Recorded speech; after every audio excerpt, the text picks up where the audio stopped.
മലപ്പുറം ചങ്ങരംകുളത്ത് മദ്രസാ വിദ്യാർത്ഥികൾക്ക് നേരെ തെരുവ് നായക്കൂട്ടത്തിന്റെ ആക്രമണം. കുട്ടികൾ ഓടി രക്ഷപ്പെട്ടു. മദ്രസയിലേക്ക് പോകുകയായിരുന്ന 3 വിദ്യാർത്ഥികളുടെ നേരെയാണ് നിർമ്മാണത്തിലിരുന്ന ഒരു വീടിന്റെ ഉള്ളിൽ നിന്ന് നായ്ക്കൾ കുരച്ചുകൊണ്ട് പാഞ്ഞെടുത്തത്.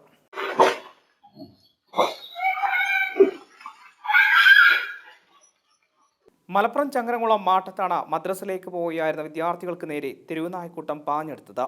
രാവിലെ മദ്രസയിലേക്ക് പോകുകയായിരുന്ന 3 വിദ്യാർത്ഥികളുടെ നേരെയാണ് നിർമ്മാണത്തിലിരിക്കുന്ന ഒരു വീട്ടിൽ നിന്നുള്ളിൽ നിന്ന് നായ്ക്കൾ കുരച്ചുകൊണ്ട് പാഞ്ഞെടുത്തത്.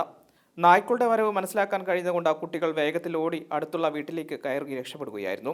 സമീപത്തെ വീട്ടുകാരുടെ സമയോചിതമായ ഇടപെടലുകളാണ് കൂടുതൽ അപകടം ഒഴിവാക്കിയത്.